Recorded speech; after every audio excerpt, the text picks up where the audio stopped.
From Recorded Future News and PRX, this is Click Here.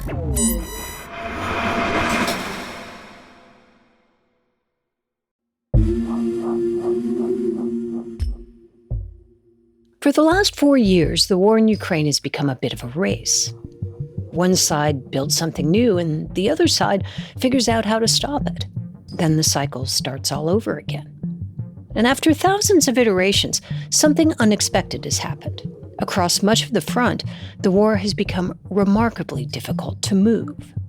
At the moment, one of the problems is for both parties fighting this war is that neither one is weak enough or strong enough to make heavy demands.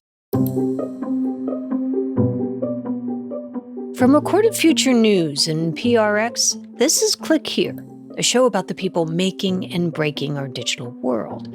I'm Dina Temple-Raston. For years, Emil Kastehelmi has watched the war in Ukraine from Finland, not from a newsroom or military command center, but through satellite imagery, videos posted online, and public data. Piece by piece, he's assembled one of the clearest pictures of what's actually happening on the ground. And from that vantage point, the future of warfare starts to look a little different. Not because this war is particularly unique, but because so many of the changes we're seeing won't stay in Ukraine. That's when we come back. Stay with us.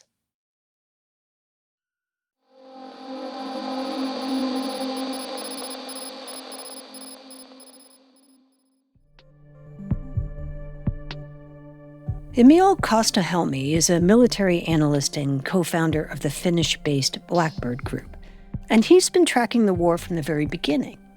Emil, thank you for being with us. Thanks for having me. So when you look at Ukraine right now, what feels fundamentally different from even 2 years ago? Well, the battlefield, especially the frontline area, was not as heavily drone saturated 2 years ago as it is now. And there's blurry and porous front lines. Some people refer to the growing gray zone. So an area where it's difficult to stay hidden, to stay alive, or operate with larger forces. And everything points to the same thing, that the drones have shaped the battlefield radically over even the past 2 years. So the drones, basically what they've done is they've kind of pinned everybody down where they are. Is that the idea? Yeah, basically. And one could argue that mechanized warfare, maneuver warfare with larger units is basically dead. I wonder sometimes, I'm a radio person, so I wonder, what does the battlefield sound like now? Because I think when people hear war in Europe, they may imagine sounds of artillery and tanks. Yeah, so when you go, let's say, 10 kilometers from the front line, it's rather quiet. You hear artillery maybe in some areas, but generally not that much. When you go closer to the front, many soldiers have described the constant sound of drones, this buzzing sound. That's the one sound that they really do not like. The buzz of the drones makes me think of, back in the olden days when you had cavalry, people would get frightened just hearing hoofbeats on cobblestones. Is the drone buzzing sort of the new modern equivalent of that? You probably could say that there is like a fear of drones at the moment, especially newer recruits. I'd say that's something also that Western militaries should get familiar with and train their troops to understand that kind of environment and also the voices it produces. We went to Ukraine about 6 months into the war, and we visited a bunch of the different underground drone factories. And I think what really struck me then, and even more so now, is how it seems as though we're watching warfare become more decentralized, meaning smaller groups, faster adaptation cycles. If you have sort of these startups feeding directly into battlefield innovation, How quickly are tactics becoming obsolete? When technology develops, so do tactics. So these smaller startups do have an important role, and especially in Ukraine, the innovation cycle and the development cycle is relatively short. So various companies can send their products to the front and then get feedback pretty quickly. And the whole structure is more flexible than in the West. Of course, the West is trying to adapt and trying to find new ways to also solve these kinds of problems. I just wonder if, in the same way that you said sort of mechanized warfare is kind of dead, whether or not these kinds of big contracts and exquisite, weapons instead of weapons that are good enough, whether or not the age of exquisite weapons is over too. What is really needed, especially when we look at Ukraine, would be cheap, reliable, mass-producible anti-drone weapons that could be attached to tens of thousands of vehicles which are operating near the front. So those kinds of counter weapons don't really exist at the moment. So we're also seeing more Ukrainian strikes deep inside Russia itself: oil depots, infrastructure, air bases. How do you think these medium-range drone strikes have changed the strategic picture, aside from just bringing the war to Russians who may have been able to ignore it to now? Well, that's also something that has not reached its peak yet. So Russia is already seeing where the Ukraine's drone capabilities are evolving, and it looks bad for Russia. So the Ukrainians are now shifting the war away from the front lines where it's difficult to make progress. But they are now also fighting the attritional war in the rear. They are, shifting it to the economic level. They are striking valuable Russian assets. We're talking about missile systems, anti-aircraft systems. This is something that the Russians are having a hard time to counter. Their oil infrastructure is getting hit. And Ukraine is continuously developing more range, larger payload, better technology, and so on.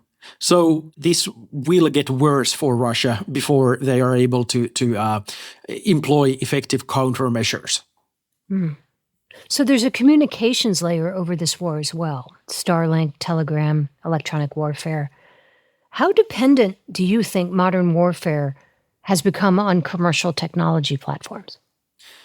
Well, in Ukraine, especially Starlink is really important. It was also for the Russians, but they are now trying to replace the lost capabilities with their own solutions. It is important, but of course, armies are able to operate at least to some level with legacy communication systems too.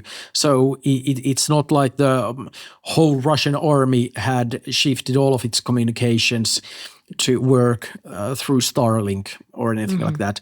But let's say if Ukraine now lost access to Starlink, that would make their lives really difficult. So at least Ukraine is at some level dependent, but how would other Western nations be? It's difficult to say. And Emil says this is where the future of warfare is heading, using emerging technologies to take the fight away from the battlefield. So what comes next for Ukraine? That's when we come back. Stay with us.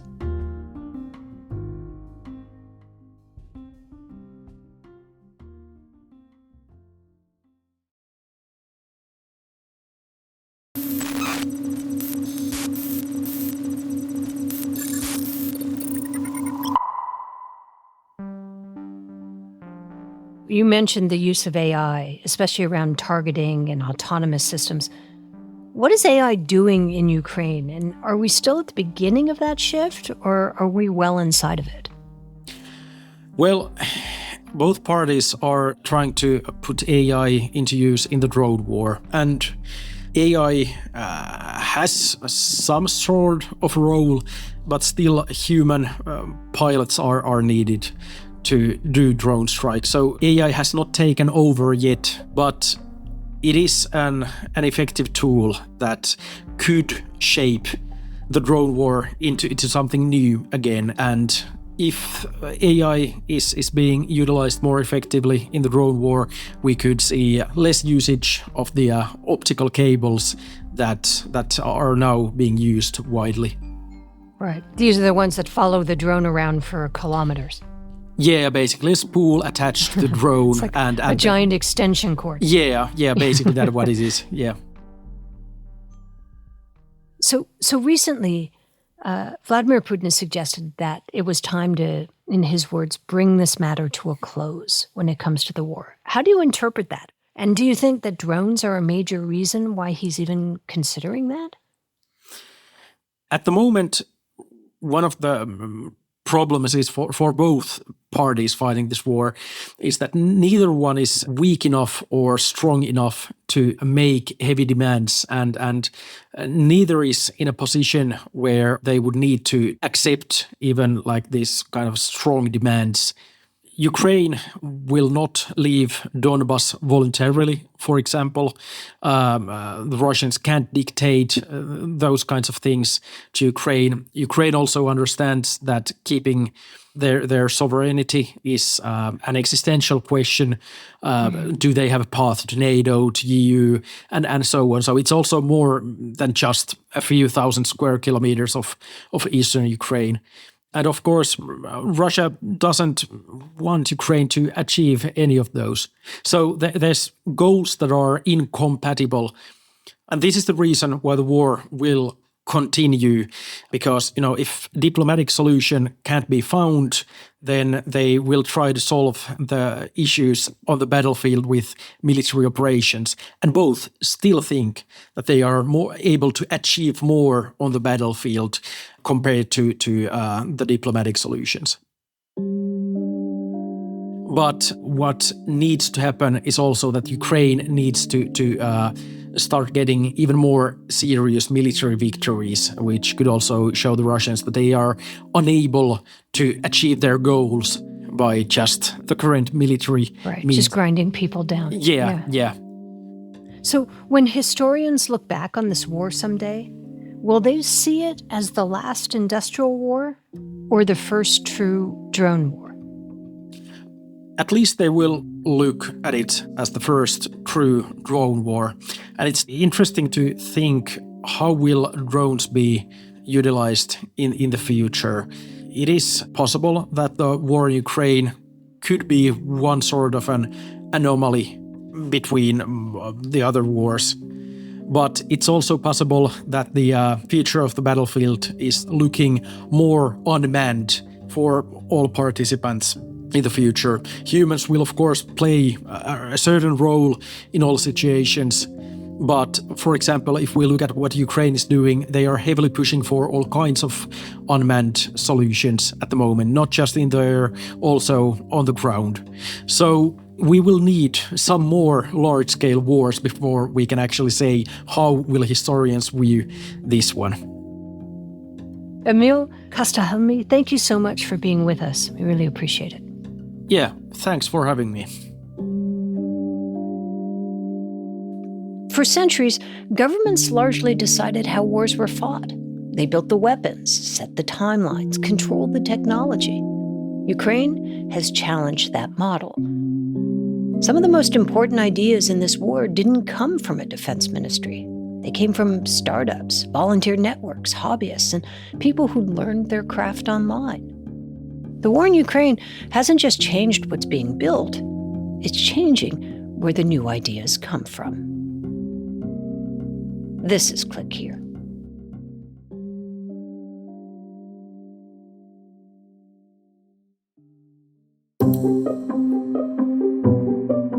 Click Here is a production of Recorded Future News and PRX. Today's show was written and produced by Megan Dietrich, Sean Powers, Erica Gutta, Zach Hirsch, and Maya Fawaz. It was edited by Karen Duffin and Sarah Quevedo, and fact-checked by Darren Ankrum. Original music is by Ben Livingston, with additional music from Blue Dot Sessions. Our staff writer is Lucas Riley, our illustrator is Megan Goff, and our sound designers and engineers are Jake Cook and Jesse Neiswanger. I'm Dina Temple-Raston, and we'll see you next week.